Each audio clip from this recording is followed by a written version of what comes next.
Lo que está surgiendo del Valle de la Bekaa en la última hora es si los informes que ahora circulan a través de 3 canales distintos cercanos a los servicios de inteligencia son correctos. La pérdida más significativa en un solo enfrentamiento que las fuerzas de defensa de Israel han sufrido en combate terrestre desde la Segunda Guerra del Líbano de 2006.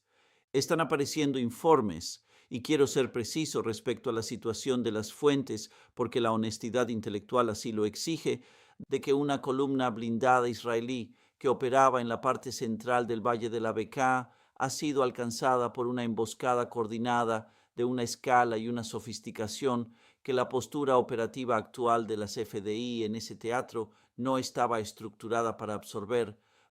Las cifras que se están citando, si resisten el proceso de verificación que las próximas horas confirmarán o revisarán, apuntan a un evento de bajas de una magnitud que no se ha visto en las operaciones terrestres israelíes en casi 2 décadas. No voy a presentar cifras no verificadas como si fueran hechos confirmados.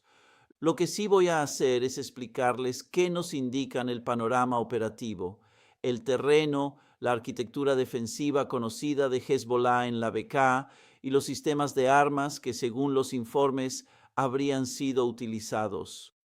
Todo ello nos permite comprender qué fue lo que probablemente ocurrió, cómo es probable que se haya ejecutado y cuáles son sus implicaciones estratégicas, independientemente de cuál termine siendo el número final de bajas, porque las implicaciones estratégicas de una emboscada blindada de gran escala y ejecutada con éxito en el Valle de la Bekaa no dependen de una cifra concreta.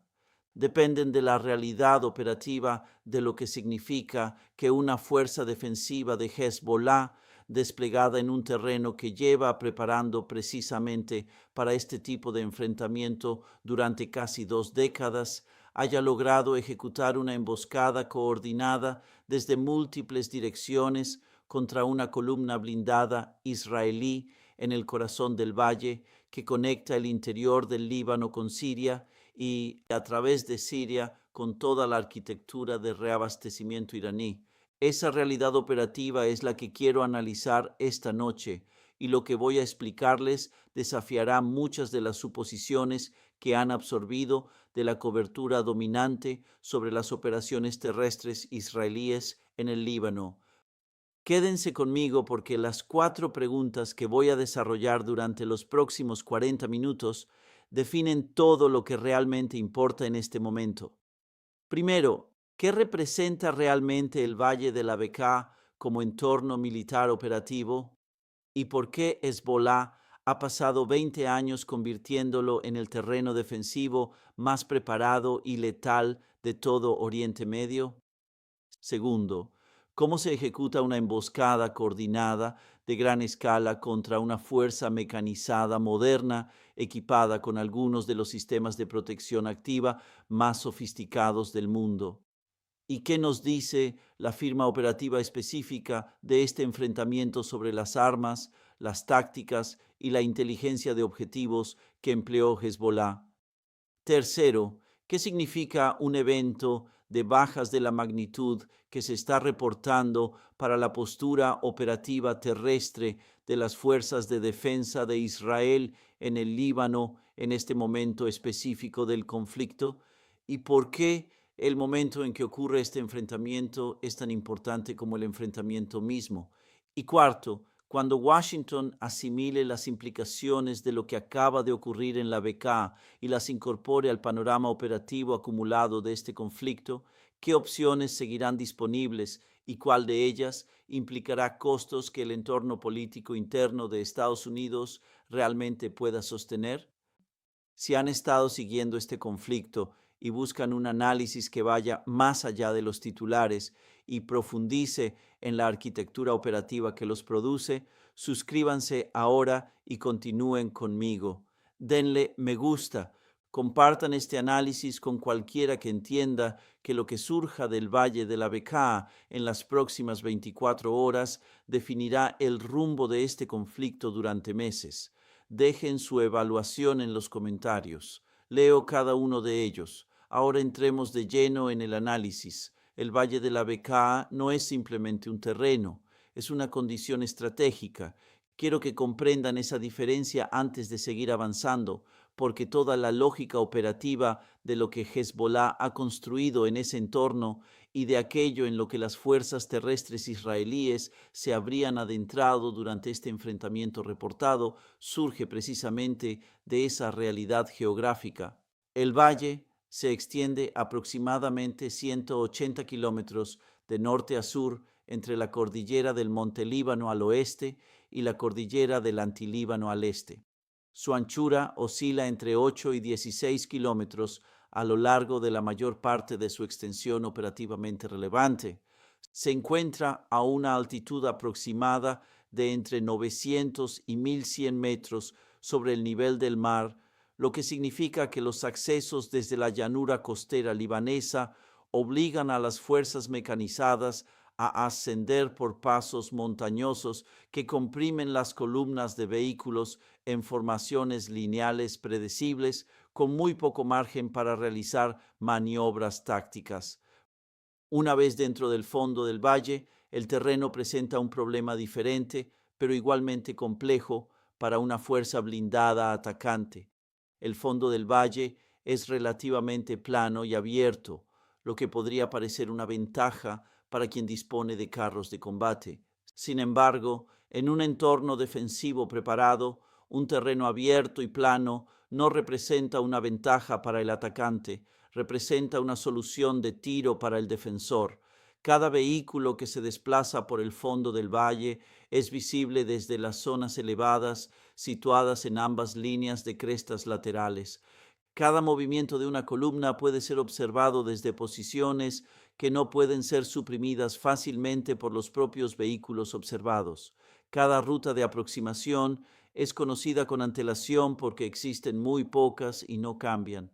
Los planificadores militares de Hezbollah llevan estudiando el terreno de la Bekaa desde la fundación misma de la organización.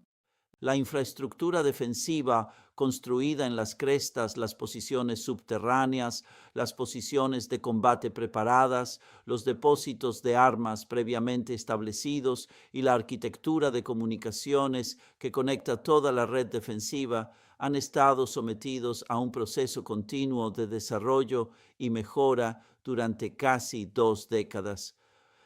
Las armas que Israel capturó durante la guerra de 2006, las posiciones que cartografió y la infraestructura que identificó representaban únicamente una instantánea de lo que Hezbollah había construido en aquel momento.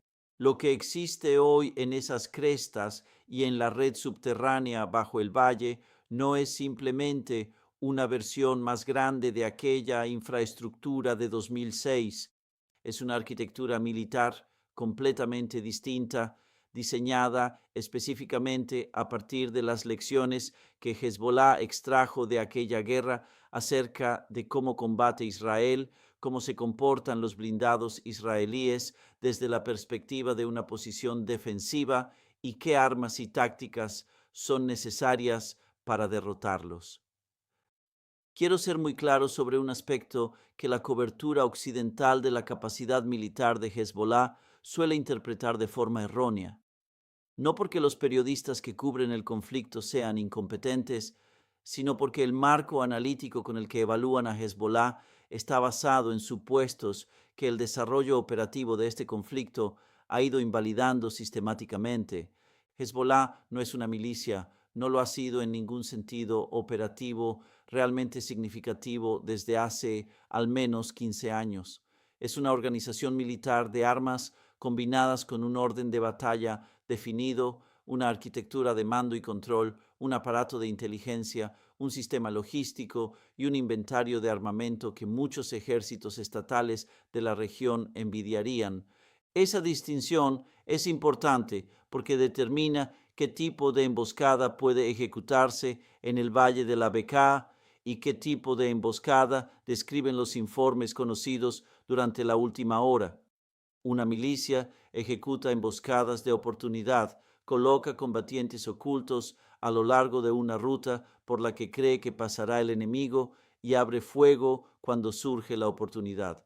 Una organización militar ejecuta emboscadas deliberadas, identifica la ruta exacta que utilizará el enemigo mediante una combinación de inteligencia, análisis del terreno y reconocimiento de patrones. Sitúa las armas no donde el enemigo podría aparecer, sino donde aparecerá con certeza. Coordina esas armas a través de múltiples zonas de combate simultáneas para impedir que la fuerza emboscada concentre su respuesta defensiva sobre un único eje de amenaza. Sincroniza el inicio de la emboscada para que la mayor parte posible de la columna se encuentre dentro de la zona de fuego cuando se dispare el primer proyectil, y planifica y ensaya toda la secuencia del enfrentamiento para que cada elemento de la fuerza defensora sepa exactamente cuál es su misión y en qué momento debe ejecutarla. Lo que describen los informes procedentes de la BK en términos generales, incluso antes de que concluya el proceso de verificación, presenta la firma operativa del segundo tipo de emboscada y no del primero. Según los reportes, el ataque comenzó simultáneamente en múltiples puntos de la columna. Ese es el indicador operativo verdaderamente importante. Un inicio simultáneo desde varios puntos significa que la emboscada fue planificada con conocimiento de la longitud y la formación de la columna, con armas previamente posicionadas en intervalos coordinados a lo largo de toda la zona de combate y con un sistema de mando y control capaz de sincronizar la señal de apertura de fuego entre múltiples posiciones independientes. Eso no es improvisación, es la ejecución de un plan previamente ensayado contra un objetivo que había sido seguido y anticipado.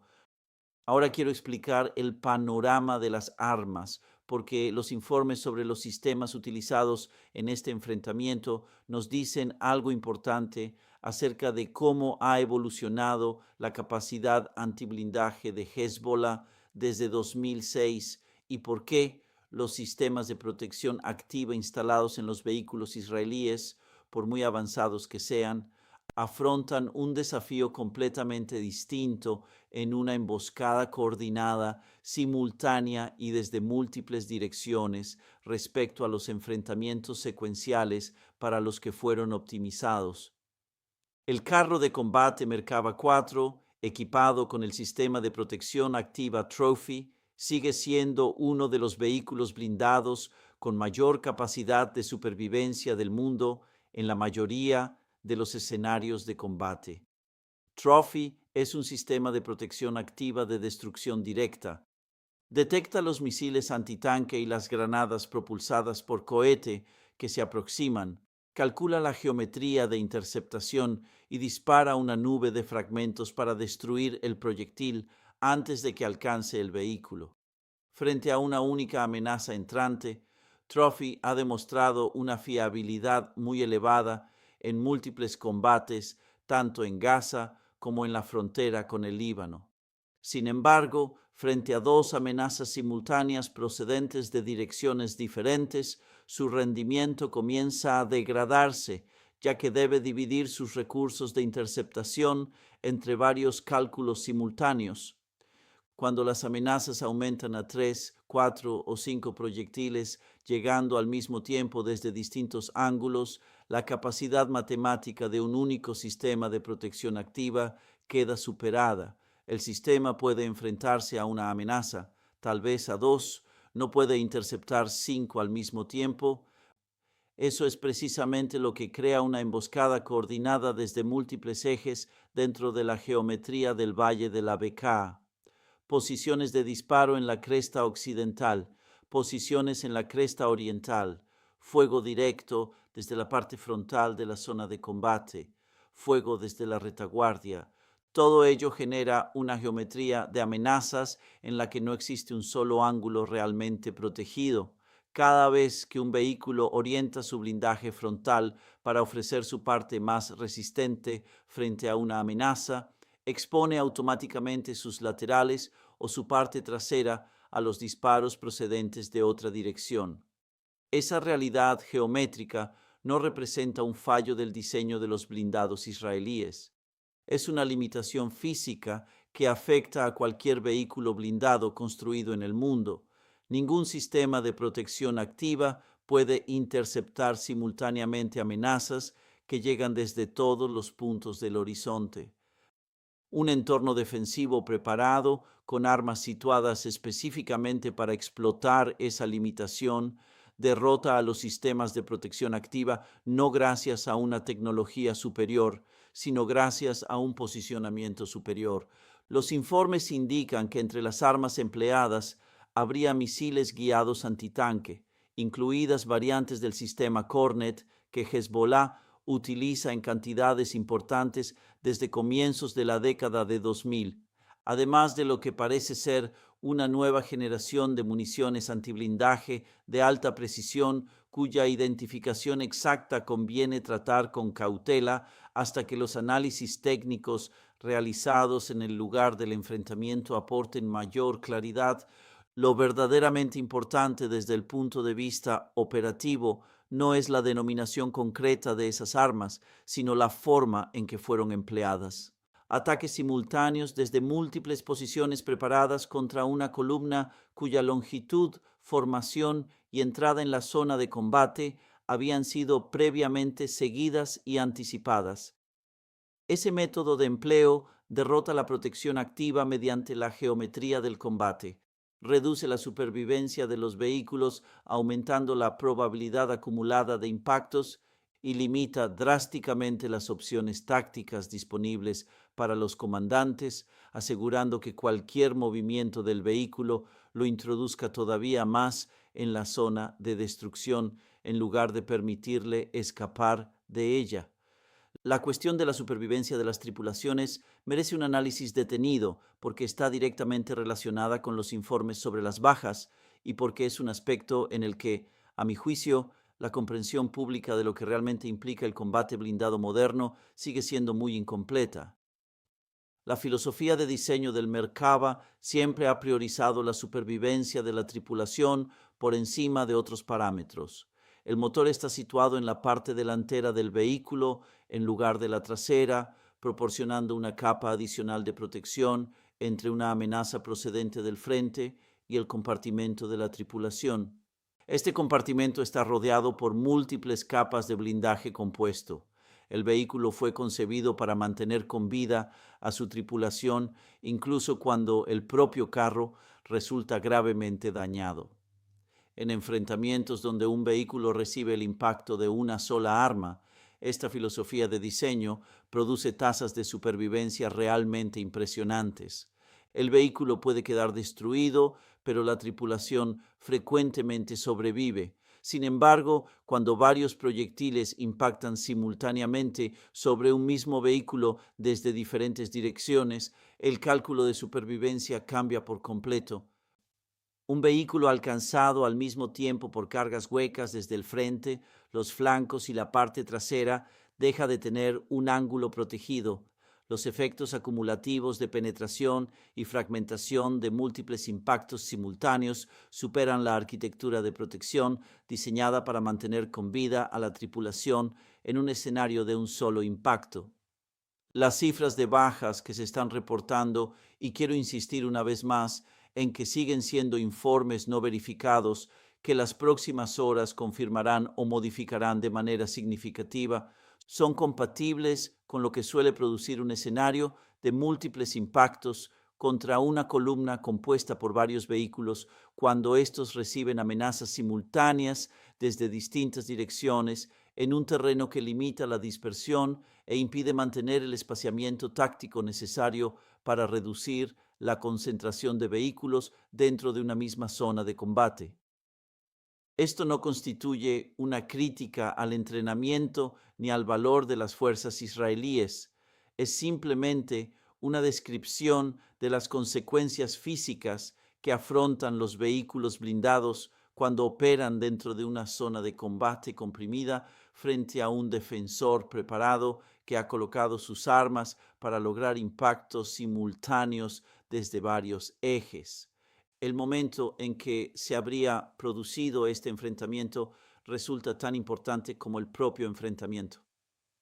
Quiero abordar directamente esa dimensión porque la cobertura predominante probablemente se concentrará casi exclusivamente en el aspecto táctico y apenas dedicará atención al contexto operativo y estratégico que convierte este momento en algo tan trascendental. Las operaciones terrestres de las Fuerzas de Defensa de Israel en el Líbano llevan semanas sometidas a una presión operativa constante. La campaña de interdicción contra los depósitos de municiones que eliminó las reservas logísticas del Frente Norte y que analicé detalladamente en un análisis anterior, ha impuesto restricciones de consumo sobre todas las formaciones terrestres que operan en territorio libanés. Estas restricciones modifican de forma fundamental las opciones tácticas disponibles. El apoyo de artillería, que constituye la principal herramienta mediante la cual las fuerzas terrestres israelíes suprimen posiciones defensivas antes del avance de los elementos blindados, ha estado funcionando bajo un severo racionamiento desde los ataques contra los depósitos. Cuando el apoyo artillero se encuentra racionado, las columnas blindadas que avanzan hacia un terreno defensivo preparado deben hacerlo con una cobertura de fuego considerablemente reducida.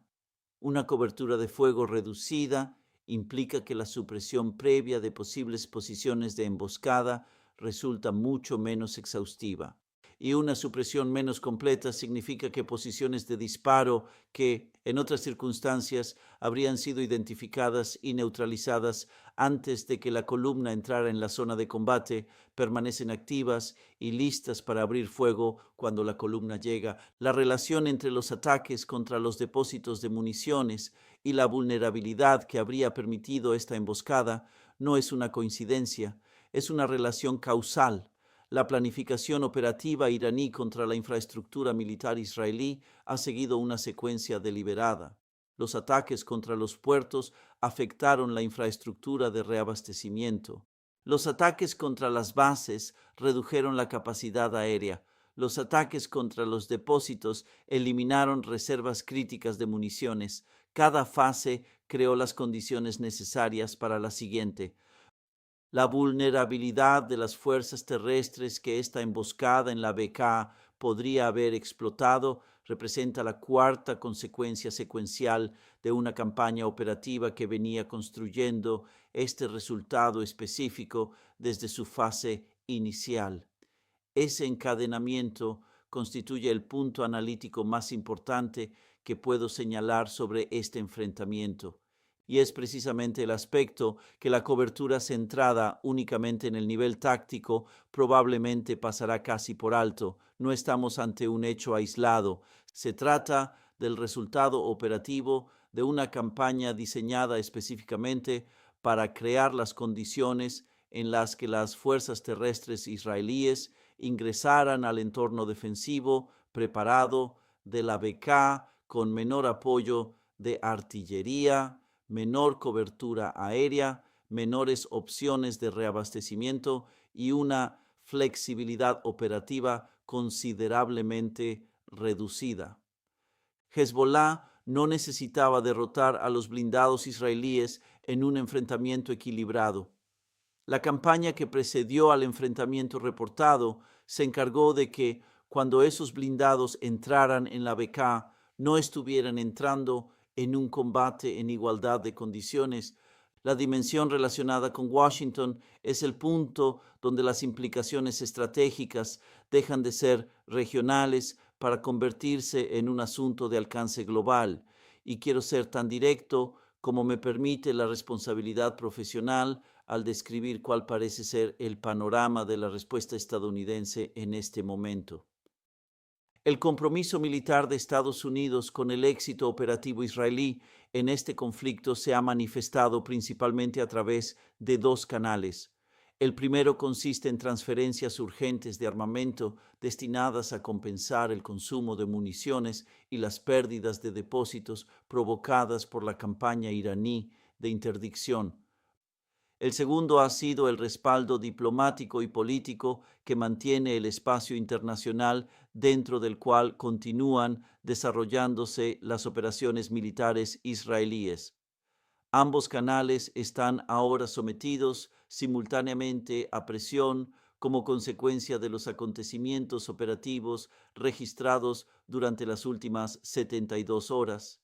El canal de transferencia de armamento se ha visto degradado desde el punto de vista operativo por la destrucción de la infraestructura receptora a través de la cual fluían los envíos de emergencia estadounidenses. Los aeródromos presentan daños severos, las instalaciones portuarias han sido afectadas, la red de distribución encargada de trasladar las armas desde los puntos de recepción hasta las unidades desplegadas en el frente ha sido objeto de una campaña sistemática de interdicción.